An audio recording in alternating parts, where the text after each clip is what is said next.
এবার বলেছে যে ইনসাইড দ্য ওভিউল, ওভিউলের ভিতরে একটা বালিশের মতো কুশন লাইক স্ট্রাকচার রয়েছে যেটাকে আমরা প্লাসেন্টা বলি, এবং arise from the placenta, placenta থেকে অ্যারাইজ করেছে মেগাস্পোরাঞ্জিয়া যাদেরকে আমরা বলছি ওভিউলস। তো এখানে প্লাসেন্টা থাকে একটা কুশনের মতো বালিশের মতো structure. Number of ovule may be one, হতে পারে একটা ওভিউল হতে পারে লোকিউলের মধ্যে, আবার একাধিক ওভিউল হতে পারে। যদি একটা ওভিউল কাদের ক্ষেত্রে দেখা যায়, আমের ক্ষেত্রে, গমের ক্ষেত্রে, ধানের ক্ষেত্রে, অর্থাৎ number of the ovule may be one. অন্যদিকে number of the ovule may be more than one, একের চেয়ে বেশি হতে পারে, যেমন প্যাপায়া, অর্কিডের ক্ষেত্রে, ওয়াটারমেলনের ক্ষেত্রে অনেকগুলো ওভিউল থাকতে পারে এক একটা লোকিউল। এবার আমরা বলবো হচ্ছে ওভিউল সম্পর্কে। ওভিউল সম্পর্কে এটা বাস্তবে কেমন না, ওভিউল সম্পর্কে যদি আমরা বলি তাহলে কি, ওভিউল হচ্ছে আমাদের দেয়ার আর স্মল স্লেন্ডার কংক্রিটার, অ্যাকচুয়ালি একটা কানেক্টার অংশ থাকে স্মল এবং লম্বা, স্লেন্ডার সরু, যেটা বাস্তবে প্লাসেন্টা দিয়ে যুক্ত থাকে। তার মানে there are small slender connector attach to the placenta by a stalk, একটা স্টক দিয়ে যুক্ত থাকে, তাকে বলা হয় ফানিকল। ফানিকলের পরে হচ্ছে ইন হুইট, যেখানে ইন হুইচ রিজিয়ন, অর্থাৎ কোন অংশতে, ফানিকলের যে অংশটা বাস্তবে ওভিউলের বডির সাথে ফিউজ করে যায় তাকে বলা হয় ফাইলাম। তারপর বলেছে প্রত্যেকটা ওভিউলের দুটো করে প্রোটেক্টিভ লেয়ার থাকে যাদেরকে বলা হয় ইন্টেগুমেন্ট বা ত্বক। এখন ইন্টেগুমেন্ট নিউসেলাসকে ঢেকে থাকে, কিন্তু একটা জায়গায়, সব গোটাটাই ঢেকে থাকে না, একটা জায়গায় ফাঁকা থেকে যায়, ওই যে ফাঁকা থাকা জায়গাটা তাকে বলা হয় মাইক্রোপাইল। এখন the opposite part of the micropyle আর এন্ড, মাইক্রোপাইল যেখানে থাকে তার বিপরীত পার্ট যেটা, সেটাকে বলা হয় চেলাজা, মানে মূল। তারপর বলেছে এনক্লোজিং উইথ দ্য ইন্টেগুমেন্ট, অর্থাৎ ইন্টেগুমেন্ট যে ঘিরে থাকে যাকে, তাকে বলা হয় nucellus. Nucellus supply food to the embryo, অর্থাৎ ভ্রূণকে নিউসেলাস ফুড সাপ্লাই করে। এরপর ফিমেল গ্যামেটোফাইট। ফিমেল গ্যামেটোফাইট হচ্ছে অ্যামং দ্য 4 মেগাস্পোর, যে 4টা মেগাস্পোর তৈরি হয়েছিল মিওসিস সেল ডিভিশনে, সেখান থেকে কি করে না একটা কার্যকরী এবং বাকি 3টে ডিজেনারেট করে যায়। তারপর দ্য ফাংশনাল মেগাস্পোর, যেটা ওই একটা মেগাস্পোর, সেই ফাংশনাল মেগাস্পোর কি করে ডেভেলপ ইনটু এমব্রায়ো, এবং সেটা এমব্রায়ো স্যাকে পরিণত হয়, ওই একটা যেটা মেগাস্পোর ছিল। Embryo sac develop from the 1 megaspore, যেহেতু এমব্রায়ো স্যাক একটা মেগাস্পোর থেকে ডেভেলপ করছে তাই তাকে বলা হয় মনোস্পোরিক, অর্থাৎ একটা থেকে তৈরি করছে। পলিনেশন, পলিনেশন মানে কি, পোলেন গ্রেন একটা ফুল থেকে ওই ফুলে অথবা ওই গাছের আরেকটা ফুলে অথবা এজেন্টের সাহায্য নিয়ে অন্য একটা গাছের ফুলে ওই স্পিসিসে গিয়ে স্টিগমার মধ্যে পড়লে তাকে বলে পলিনেশন, পড়লেই সেটা পলিনেশন বলা হবে। এখন পলিনেশন তো আমরা নিশ্চয়ই জানি যে পলিনেশনের মধ্যে যেগুলো কী কী ধরনের পলিনেশন, যেমন একটা হতে পারে যে উইন্ড এবং ওয়াটার দিয়ে, উইন্ড হলে অ্যানিমোফিলি এবং ওয়াটার হলে হাইড্রোফিলি, সেটা হলো পলিনেশনের ঘটনা। উইন্ডের ক্ষেত্রে যেগুলো স্বাভাবিকভাবেই প্রচুর পরিমাণে কী হতে হবে, অনেক পরিমাণ পলেন গ্রেন তৈরি হতে হবে এবং হালকা হতে হবে, বাতাসে ভাসে, এবং উইংড হতে হবে, পাখার মতো যাতে ভাসতে পারে। তো সেটা হলো উইন্ডের ক্ষেত্রে। ধান, গম এগুলোর ক্ষেত্রে দেখা যায় তাদের নেকটার না থাকলেও চলবে, তাদের মধুগন্ধি যেটাকে বলি আমরা, গন্ধ না থাকলেও চলবে, ব্রাইট কালার না থাকলেও হয় ফুলগুলো। তারপরে যদি বলে থাকি যে হাইড্রোফিলির ক্ষেত্রে দেখা যাবে কি না, এদের কিন্তু হাইড্রোফিলি মানে জলে থাকলেই যে ওয়াটার দ্বারা হবে তা নয়। ভ্যালিসনেরিয়া এবং হাইড্রিলা, এদের ক্ষেত্রে পাতাশ্যাওলা, পাতাঝাজি, এদের ক্ষেত্রে হাইড্রোফিলি দেখতে পাওয়া যায়। জলে পদ্মও থাকে, জলে ওয়াটার লিলিও থাকে, কিন্তু তাদের কিন্তু কীটপতঙ্গ দ্বারা পরাগযোগ বা পলিনেশন হয় স্বাভাবিকভাবে। তো আমরা যেটা জানি আর কি। তো এখন ওদের ক্ষেত্রেও হালকা হতে হবে যাতে জলে ভাসতে পারে। সবচেয়ে বড় কথা আছে জলে ভাসার জন্য তাদের একটা মিউসিলেজের কোটিং লাগবে, ওয়াক্সি কোটিং লাগবে যাতে জল অ্যাবজর্ব করে ডুবে না যায়। এবং অনেক সময় জস্টেরা বলে একটি অ্যালগি আছে যার রিবন লাইন এবং লম্বা করে, this is the largest pollen grain দেখতে পাওয়া যায় জস্টেরা বলে একটি অ্যালগিতে। এই হলো হচ্ছে আমাদের পলিনেশনের হাইড্রোফিলি আর অ্যানিমোফিলি। তারপরে আছে হচ্ছে যে কীট পতঙ্গ দ্বারা, তাকে আমরা কি বলি এন্টামোফিলি। ফুলগুলো উজ্জ্বল কালারের হবে, ব্রাইট কালার হবে, তারপর নেকটার থাকবে, মধুগ্রন্থি এবং সেন্ট থাকবে, স্বাভাবিকভাবে পোকা আসবে। বেশিরভাগ ক্ষেত্রে প্রায় 90% কেসে মৌমাছি হচ্ছে এই পলিনেশনের জন্য বাস্তবে তারা দায়ী, রেসপন্সিবল। তারপরে বলেছে ধর যে এন্টামোফিলির পরে আরও অনেকগুলো আছে, যেমন ধর কাইরোপটেরোফিলি আছে, বাদুড়ের ক্ষেত্রে যেমন মোচা, কদম এদের ক্ষেত্রে দেখতে পাওয়া যায়। তারপরে ধর বলতে পারি যে ওই বাদুড়ের পরে আমরা বললাম এন্টামোফিলির কথা বলেছি, অর্নিথোফিলির কথা বলতে পারি শালুক, তারপর শিমুল, পলাশ, এগুলোর মাদার, এগুলোর ক্ষেত্রে দেখতে পাওয়া যায় যে উজ্জ্বল লাল বর্ণের বড় আকারের ফুল হয়, ব্রাইট কালারের হয়, আকার ছোট হলে সাধারণত পাখি দ্বারা হয়। হামিং বার্ডও কিন্তু সানবার্ড, হামিং বার্ড এরাও কিন্তু বাস্তবে পলিনেশনে হেল্প করে। এবার কি বলেছে, এবার বলেছে যে outbreeding device continue self pollination result in depression, অর্থাৎ কন্টিনিউয়াসলি যদি সেলফ পলিনেশন হয় তাহলে স্বাভাবিকভাবে নতুন কোনো ক্যারেক্টার তৈরি হবে। এখন নতুন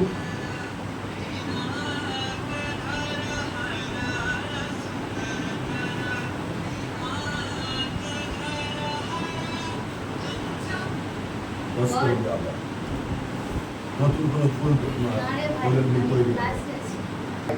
তো আউটব্রিডিং ডিভাইসের মধ্যে বলেছে যে যদি কন্টিনিউয়াসলি সেলফ পলিনেশন হয়, তো সেলফ পলিনেশন হওয়ার জন্য কি হয় না, সেলফ পলিনেশন হওয়ার জন্য একটা সেলফ পলিনেটেড ডিপ্রেশন তৈরি হয়, মানে কোনো নতুন ক্যারেক্টার তৈরি হচ্ছে না।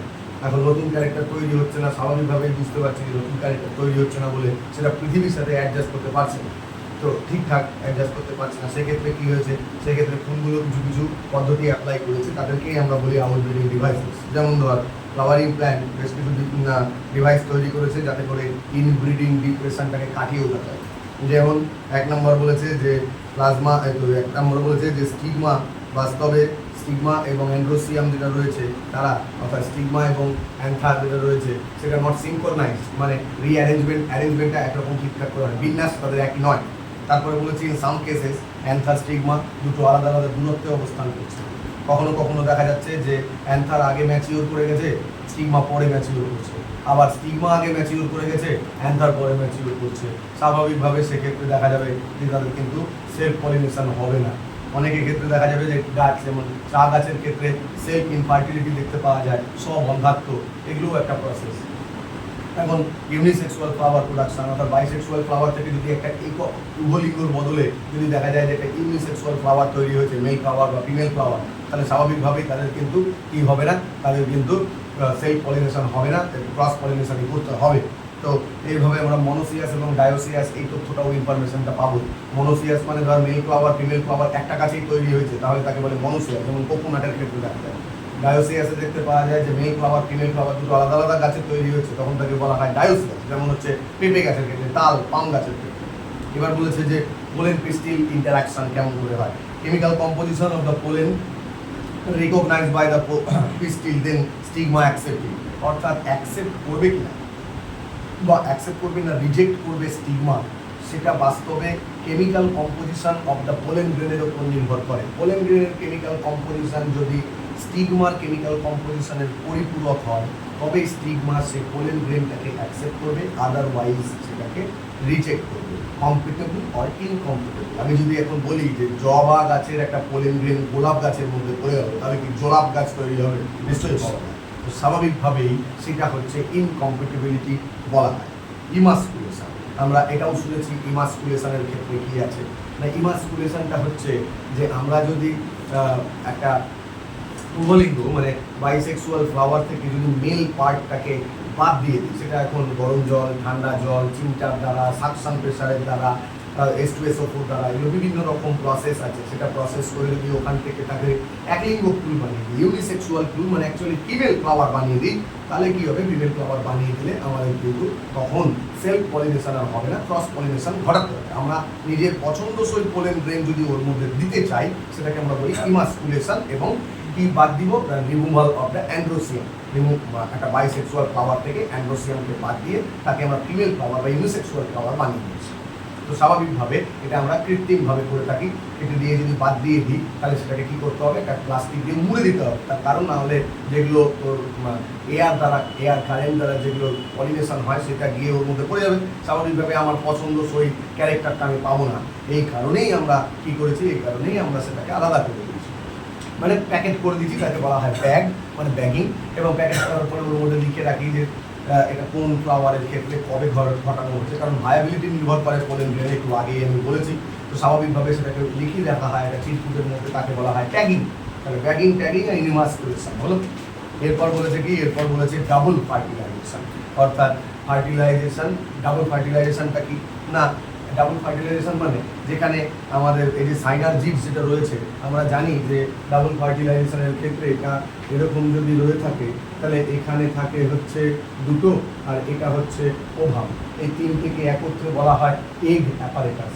মাঝখানে থাকে নির্মিত নিউক্লিয়াস, যেটা 2n অ্যাকচুয়ালি। আর এই উল্টো দিকে আবার থাকে আরও তিনটে, যাকে বলে অ্যান্টিপোডাল সেল।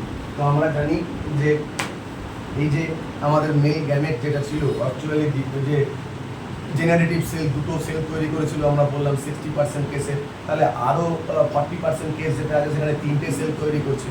তো এখন এই দুটো সেলের মধ্যে একটা কাজ করে, একটা কাজ করে না, মানে একটা ফার্টিলাইজ করে।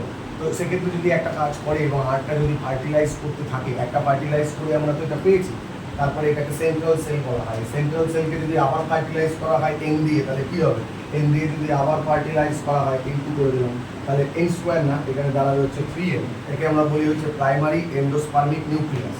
তাহলে এটা 3n হলো, এটা মানে পরবর্তীতে 3n মানে হচ্ছে শস্য নিউক্লিয়াস তৈরি করবে। তাহলে এখানে আমরা কী পেলাম, এখানে আমরা পেলাম হচ্ছে দুটো সেল আছে, তার মানে এখানে একটা, দুটো, তিনটে, 3 2 5টা, 5 6 7 8টা, তার মানে আমরা কি পেলাম, 8টা নিউক্লিয়াস পেলাম। তার মধ্যে না ওভারির ভিতরে, মানে আমাদের এই অংশ লোকিউলের মধ্যে দেখতে পাচ্ছি 8টা সেল আছে, তাই তো। সেল 8টা, মানে 8টা নিউক্লিয়াস আছে। তো নিউক্লিয়াস অ্যাকচুয়ালি 8টা, কিন্তু সেল কটা আছে, সেল আছে একটা, 3টা, 3 একে 4, 4 3 7টা, তার মানে সেল আছে 7 আর নিউক্লিয়াস আছে 8, তার মানে 8 নিউক্লিয়েটেড 7 সেল। ঠিক আছে। এরপরে এই যে পিইএন যেটা রয়েছে, পিইএন মানে হচ্ছে প্রাইমারি এন্ডোস্পার্মিক নিউক্লিয়াস, এটাই বাস্তবে প্রাইমারি এন্ডোস্পার্মিক সেল তৈরি করছে ম্যাচিওর হয়ে, এবং সেখান থেকে পরবর্তীতে কী হবে, এন্ডোস্পার্ম জাইগোট ডেভেলপ করবে। এন্ডোস্পার্মিক জাইগোটটা ডেভেলপ করে সেটা তৈরি করবে হচ্ছে এমব্রায়ো।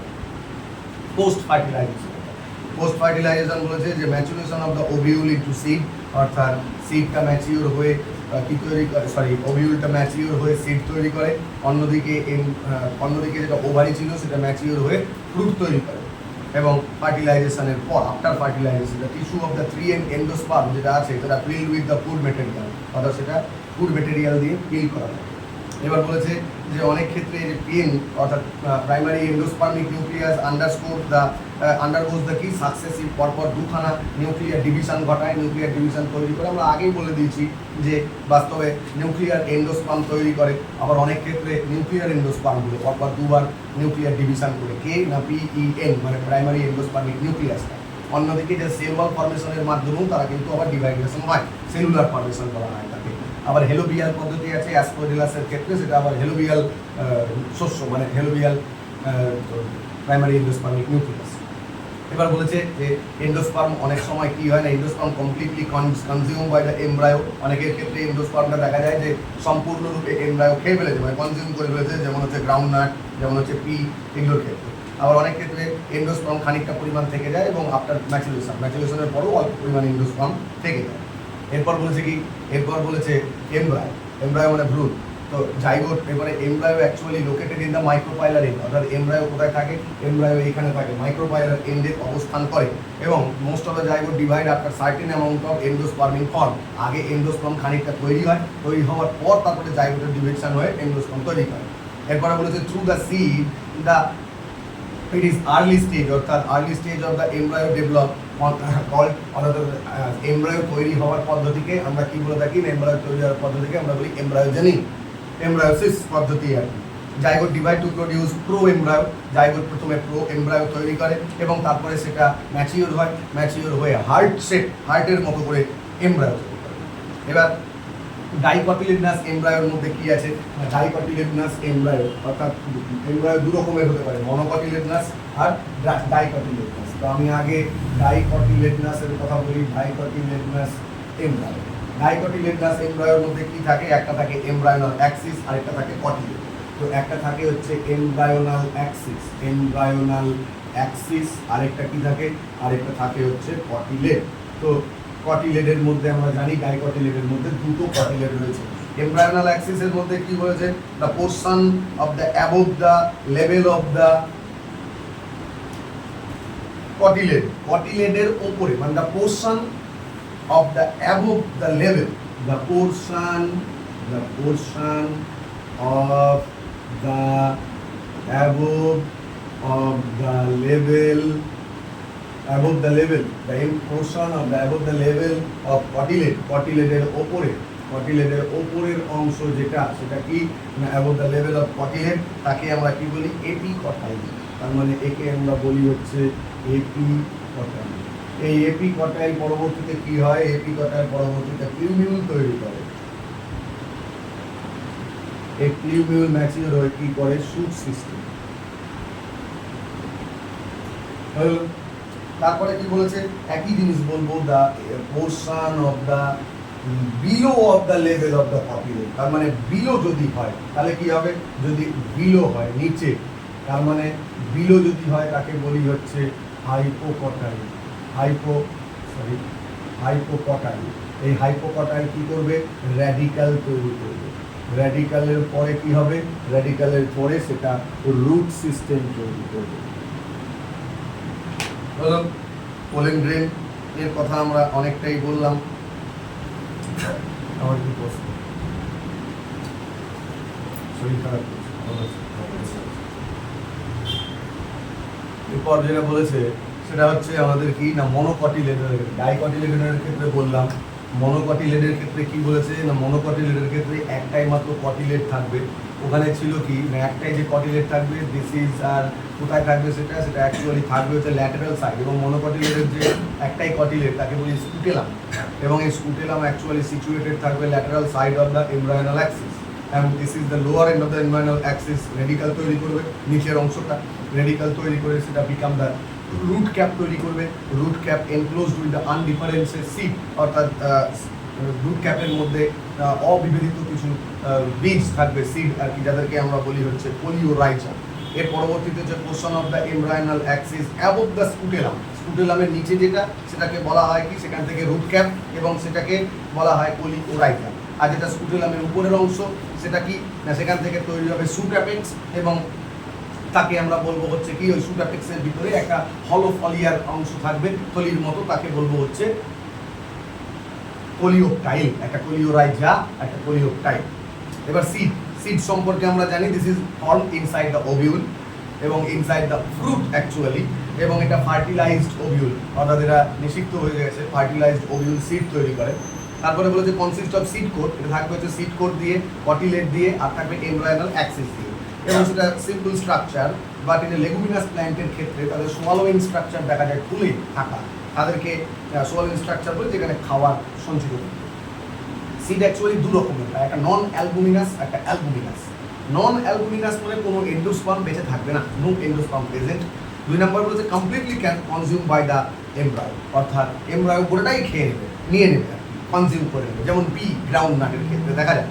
আবার অ্যালবুমিনাস সিডের ক্ষেত্রে দেখা যাবে এন্ডোস্পার্ম প্রেজেন্ট, এন্ডোস্পার্ম থাকবে এবং partially consume by the embryo, অর্থাৎ খানিকটা ব্যবহার করবে, খানিকটা থেকে যাবে, যেমন আমরা বলতে পারি হুইট, মেজ, বার্লি, ক্যাস্টর ইত্যাদি। এবার বলেছে যে when nucellus present in the seed, অর্থাৎ অনেকের ক্ষেত্রে দেখতে পাওয়া যাবে যে নিউসেলাস যেটা বৃহৎ কলা সেটা থেকে গেছে সিডের মধ্যে, তাকে বলবো পেরিস্পার্ম। পেরিস্পার্মের এক্সাম্পল হচ্ছে ব্ল্যাক পেপার আর বিট। এরপর বলেছে যে এই যে মেটাবলিক অ্যাক্টিভিটি থাকে সিডে, এই মেটাবলিক অ্যাক্টিভিটিটা অ্যাকচুয়ালি কমে যায়, যার জন্য তাকে আমরা বলি যখন থেমে যায় মেটাবলিক অ্যাক্টিভিটি, স্লো ডাউন হয়ে যায়, তখন তাকে আমরা বলি ডরম্যান্সি, মানে হচ্ছে সুপ্তাবস্থা। এখন সেই ওয়াটার নিয়ে টেম্পারেচার এবং অক্সিজেনের প্রয়োজনীয়তা আছে সেই সুপ্তাবস্থা ভঙ্গের জন্য, এবং সেই সুপ্তাবস্থা ভঙ্গ হয়ে তারপরে কী হয়, জার্মিনেশন হয় ওখান থেকে, এবং জার্মিনেশন হওয়ার পরে কী করে না the wall of the ovary, যেটা ওভারির ওয়াল রয়েছে, সেই ওভারির ওয়াল বাস্তবে কনভার্ট হয়ে যায় কিসে না দ্য ওয়াল অফ দ্য পেরিকার্ড, মানে তাদের ওয়াল অফ দ্য ফ্রুট, অর্থাৎ ফ্রুটের ওয়ালে পরিণত হয় ওভারির ওয়াল, এবং যাকে আমরা বলি পেরিকার্ড। তারপরে বলেছে কি ফ্লেশি ফ্রুট। ফ্লেশি ফ্রুটের মধ্যে মানে যেমন যাদের মধ্যে ফ্লেশ আছে আর কি, মেসোকার্ড রয়েছে, যেমন গোয়াভা, অরেঞ্জ, ম্যাঙ্গো, এগুলো হচ্ছে ফ্লেশি ফ্রুট। আবার ড্রাই ফ্রুটের মধ্যে যেমন আমরা বলতে পারি মাস্টার্ড আছে, গ্রাউন্ডনাট আছে ইত্যাদি। ট্রু ফ্রুট যেগুলো বাস্তবে ওভারি থেকে তৈরি হয়েছে তাদেরকে বলে ট্রু ফ্রুট, যেমন ম্যাঙ্গো। আর যেগুলো ফলস ফ্রুট অর্থাৎ ওভারি বাদে ফুলের অন্য কোনো জায়গা থেকে তৈরি হয়েছে তাদেরকে বলি ফলস ফ্রুট, যেমন থালামাস থেকে আপেল। এবার বলছে viability of the fruit seed. Viability কি? সিডের ভায়াবিলিটির মধ্যে অনেক কিছু আছে। যেমন ধর আমরা বলতে পারি যে লুপিনাস আর্কটিকাস বলে একটি গাছ আছে যা তুন্দ্র অঞ্চলে দেখতে পাওয়া যায়, যাদের ভায়াবিলিটি মোটামুটিভাবে 10,000 ইয়ার, 10,000 বছর। 10,000 বছর তার ভায়াবিলিটি। 10,000 বছর পরেও ওই স্পোরোপোলেনিন থাকে বলে সহজে সেটা নষ্ট হয় না। স্পোরোপোলেনিন এমন একটা কেমিক্যাল কম্পাউন্ড যেটা সহজে কোনো এনজাইম বা অন্য কোনো কিছু দিয়ে নষ্ট করা যায় না। তারপরে বলেছে ডেট পাম, মানে তাল গাছের ক্ষেত্রে ডেট পাম, তাদের ক্ষেত্রে দেখা যায় যে প্রায় 2,000 বছর সিড ভায়াবিলিটি আছে। তারপরে বলেছে অ্যাপোমিক্সিস। অ্যাপোমিক্সিস মানে কি? সিড তৈরি হবে, produce seed without fertilisation. Fertilisation হবে না। Some species of the asteraceae এবং ঘাসের ক্ষেত্রে আমরা দেখতে পাই যে তাদের এই অ্যাপোমিক্সিস দেখতে পাওয়া যায়। আবার আমরা এটাও বলতে পারি লেবুর ক্ষেত্রেও অ্যাপোমিক্সিস দেখতে পাওয়া যায়, যেখানে সিড প্রডিউস হয় বাট উইদাউট এনি ফার্টিলাইজেশন, অর্থাৎ নিষেক হয় না। তারপর বলেছে পলি এমব্রায়োনি। এটাও আমরা নিশ্চয়ই শুনেছি যে এক একটা ওভিউলের ভিতরে যে অনেকগুলো এমব্রায়ো যদি থাকে, একটা ওভিউল তার মধ্যে অনেকগুলো এমব্রায়ো তাকে বলবো হচ্ছে ট্রু পলি এমব্রায়ো। আর একটা ওভিউল তার অনেকগুলো লোকিউল আছে, অনেকগুলো ওভিউলের মধ্যে অনেকগুলো এমব্রায়ো, তাহলে তখন তাকে বলি ফলস পলি এমব্রায়ো। যেমন পেঁয়াজের ক্ষেত্রে আমরা পলি এমব্রায়োনি দেখতে পাই, অনিয়নের ক্ষেত্রে।